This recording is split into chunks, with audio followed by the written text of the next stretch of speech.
नमस्कार मंडळी, आपल्या सर्वांचं पुन्हा एकदा स्वागत आहे VRM स्टुडिओमध्ये। मी आपला मित्र विक्रांत आपल्याला घेऊन आलो आहे अशाच एका नवीन ठिकाणी, ज्या ठिकाणाचं नाव आहे सोनीमोहा।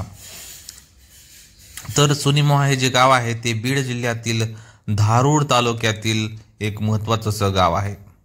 तर हे गाव कुठं आहे तर धारूरवरनं जो माजलगाव तेलगाव कडे जाणारा जो रस्ता आहे त्याच रस्त्यावरती धारूरपासनं अवघ्या 5-6 किलोमीटर अंतरावर असणारा सोनीमोहा फाटा आहे आणि त्या फाट्यापासनं 1 ते 2 किलोमीटर अंतरावर आहे सोनीमोहाच्या गावचं श्री तुळजाभवानी आई येडेश्वरी यांचं मंदिर आहे आणि अतिशय जुनं असं मंदिर आहे। म्हणजे आपण पाहू शकता की येथील काही जे पंचमाळ आहे, दीपमाळ दिसते आपल्याला किंवा बाकीचे जे दगडी बांधकाम दिसते ते पुरातन असं बांधकाम आहे आणि सध्या आपल्याला चित्रफितीमध्ये दिसते ते नवीन बांधलेलं मंदिर आहे। म्हणजे गावकऱ्यांनी जीर्णोद्धार करून या ठिकाणी नवीन मंदिराची स्थापना केली। परंतु तसं पाहिलं तर या मंदिराचं महत्त्व हे जुन्या काळापासून आहे आणि अतिशय सुंदर आणि जागृत असं मंदिर आहे। म्हणजे इथे दूरदूरवरून भाविक भक्त या ठिकाणी दर्शनासाठी येत असतात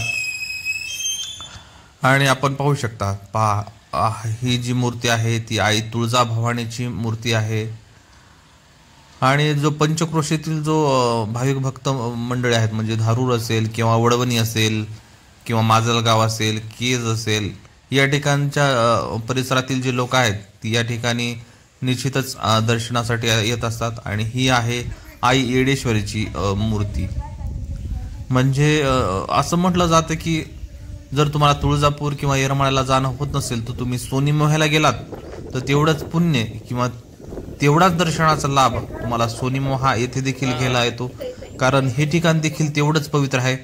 त्यामुळे आपण देखील निश्चितच त्या ठिकाणी या आई तुळजाभवानीचा, आई येडेश्वरीचं दर्शन घ्या आणि येथील निसर्गाचा निश्चितच आनंद घ्या। तर चला मित्रांनो, भेटूया अशाच नवनवीन व्हिडिओसाठी। धन्यवाद, थँक्यू, बाय बाय।